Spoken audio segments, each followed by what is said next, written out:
You over 50 and back in the dating field and thinking, what the heck is going on? I've got you covered. My 10 tips for dating over 50. Hi, my name is Annette. I am 63 years old, soon to be 64, and we're talking all things midlife. And today is a good one because we're talking about dating. Now, I have to say that I am not an expert by any means. These are tips that I kind of gathered for myself, from my boyfriend, from my friends who are all in the same boat, and I thought it might be helpful to share with you. So keep in mind that some things will resonate with you, some things maybe not. If something triggers you, you might want to look a little bit deeper into why that might be. These are not end all be all, and I'm sure there's hundreds more. So if you have more tips, we all want to know about it. So let's jump right in. Number one, no expectations.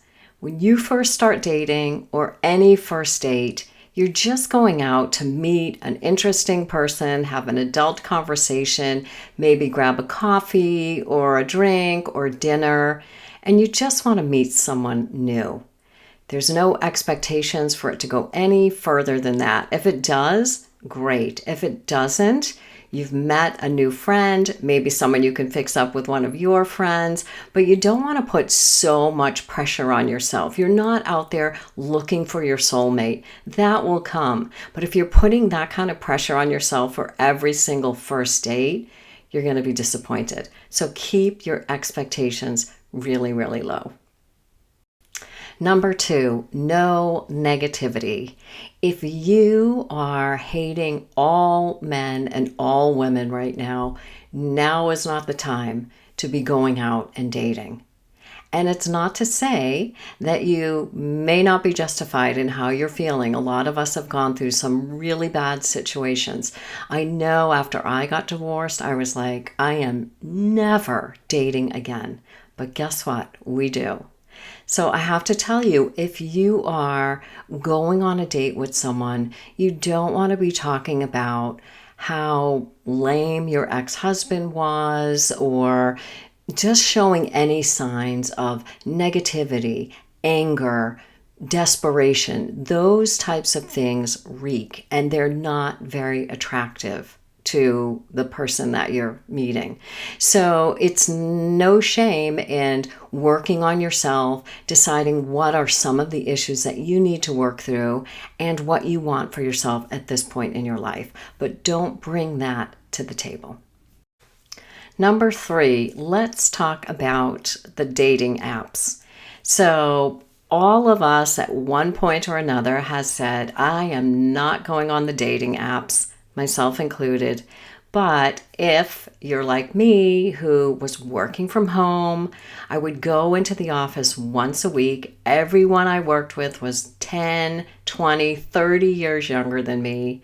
So I wasn't going to meet anyone. I'm not the type to go to a bar by myself. I wish that I was, but I'm super shy. So it was the only way that I was going to meet another person besides like the delivery driver.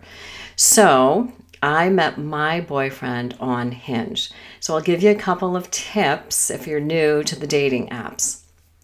You want to put yourself out there as authentically as possible. Put your best face forward, not your filtered face. Don't post pictures of yourself from 10, 20 years ago. Probably post within the next or the last 6 months would be best. You definitely don't want to post pictures of yourself in high school or college. For men, if you're 5'9", don't post your 5'10". We definitely know. The other thing is you want to put a picture of yourself with your whole entire body. We all have our hang-ups, but we're adults now. And the reality is everybody has a certain type. So put yourself out there unapologetically. There's someone for everyone. But I have heard really not so nice stories about people showing up for dates where their date is saying, you look nothing like your picture, or you're not my type and they leave within 5 minutes. You want to get all of that straightened out at the beginning. So be very honest with your dating app profile. Don't write, I love walks on the beach and museums and a good glass of wine if you really don't like that at all. Just be yourself. Someone will like you for you. And that's the best thing you could possibly do when it comes to the dating apps. Okay, number 4, and I get a lot of pushback on this one, but I'm sticking with it. Do not ask your married friends that have been married for 20, 30 years for advice on dating. And people will always say to me, but don't they know, like they've had a strong relationship, so they have good advice? That's relationship advice. You're talking about dating now. You're not in a relationship yet. And anyone who's been married for 30 years, they haven't been on a date since the 80s. And dating is very, very different today. So do not take dating advice from your married friends. They mean well, but they haven't been in the dating world for a long time, and it's so different. So I recommend that. The other thing is, don't have your married friends help you make your dating profile. That's another thing. The tip is either ask your older kids or your younger coworkers. They have their hand on the pulse. They will be brutally honest with you, and that's what you want at this stage. So stick with your friends that are out in the dating world themselves or the younger generation. They will keep you in the know. Okay, number 5 is texting. So let's say you connect with someone and you're going to go on a date and you start texting. Do not over text. In other words, I see people, they will text for someone for 2 whole weeks before they go on a date. Over texting is like a false sense of intimacy, and intimacy needs to be earned. The other thing is, if you are texting your whole entire life, your thoughts, your feelings before you even meet this person, what are you going to talk about on the first date? Your goal is to get through that first date. Now, the reason that I say that is because oftentimes we're going to go back to the low expectations. When people text with someone for an extended period of time, they've already created a life with this person in their head. And then they show up and there's a total letdown because sometimes people text really well, but they're not great in person, and vice versa. Sometimes people are really bad texters, but really great in person. And you're not dating a phone, you're dating a person. So if you need to default to one or the other, you want the person who can converse with you in real life. So that's my tip. Don't over-text at the beginning. Number 7 is boundaries. Now, I once heard a quote that said, "We date to the level of our self-esteem." And this is 100% true. When you start dating again, you're going to see that you might start dating people the types of people that you dated in high school when your self-esteem was a lot lower. We have all lived life. We've accomplished a lot of things. And there are some things that we no longer need to put up with anymore. So understand what's important to you in another individual, and also understand what your boundaries are. If you are comfortable with yourself and you're comfortable with your own company, you will have stronger boundaries. I have seen people put up with the craziest things because they just don't want to be alone. So really think about that. What are your boundaries and how comfortable are you with yourself? Number 7, stay open. So when we're younger, we tend to be pretty shallow. when we're in like college and high school even, and some of us, that's the last time we dated. So we realize now as we're older that there are more things than looks and money. So you really want to be open to the people that you may not have dated when you were in high school or in college, but those tend to be the most interesting people. You definitely want to choose someone that you feel that you could be attracted to, but don't rule people out. A great personality is, for me, number one.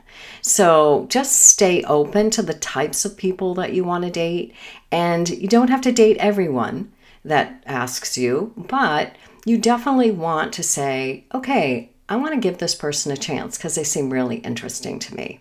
So that leads me to stay interesting. So people will say that about you as well. Number 8, life is complicated. This is one of my favorite sayings.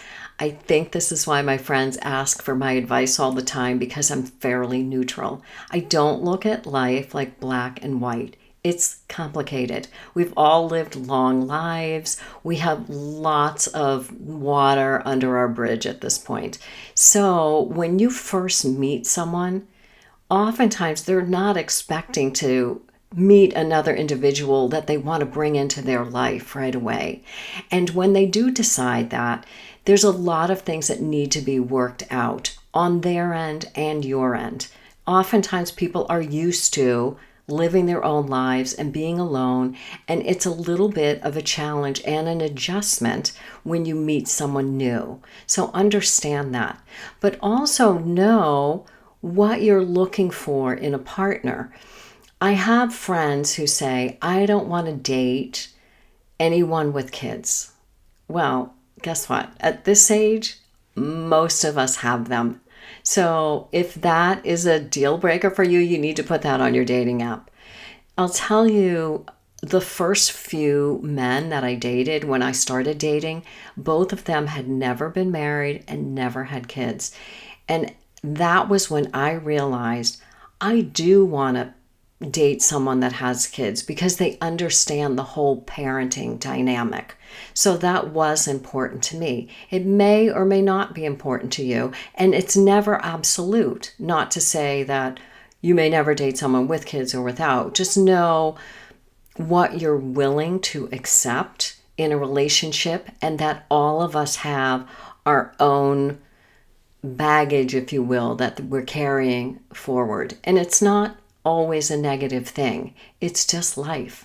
So remember that when you first start dating someone. But also, when you meet someone, it should be easy, not difficult, not pushing a boulder up a mountain. If that's the case, it's probably not the right situation for you. Okay, number 9 is intimacy, and we are all adults here, so you're kind of on your own on that one, but I do have 2 tips. For the women, Uber Lube. Do not leave home without it, and I'm going to just leave that one there. Number 2, do not feel pressured to do anything you don't want to do. At this stage in the game, if you decide to go home with someone, it's because you want to. Don't think, oh, well, everybody's doing it, or if this person wants to sleep with me, he really likes me, or if I don't sleep with him, he's not going to call me. Here's the reality. They're not connected in any way. If a person likes you, they're going to call you, whether you go home with them or not. If they sleep with you, there's still no guarantee that they're going to call you the next day, or even that you're ever going to have a relationship beyond that point. So here we are, we're older now, we take responsibility for our own enjoyment. And that's where I'm at with intimacy and dating. Number 10 is just get out there. You won't know until you try. Everybody's just learning again at this point, so you're not alone. What I would do as a tip is I would just meet people for a coffee or a drink. I didn't want to sit through a whole entire dinner. I didn't want to spend half a day at the farmer's market. So I would go out, meet someone. If there was a connection and I was interested in them, then the date would continue on. If not, I could be home in an hour or two. So it just took the pressure off, I think, of both of us on that first date. And then the other thing, and it probably doesn't need to be said, but I will say it anyway, always meet your date at the location. Don't have someone come pick you up. We live in a very, very different world today. So always meet them where you have your car and you can leave. But that being said, always, always be kind. There are some not so nice stories out there. So be a good person, be a kind person. We all are just doing our best. We all have feelings. So that's my advice to you. There are some wonderful, wonderful people out there, just like me, just like you. We're all doing our very best and all just looking for a connection. So I hope this was helpful for you. I know that there are tons and tons of other tips that we probably could use in this day and age of dating. So if you have them, post them below. Don't forget to like and subscribe to my channel, and hope to see you next week.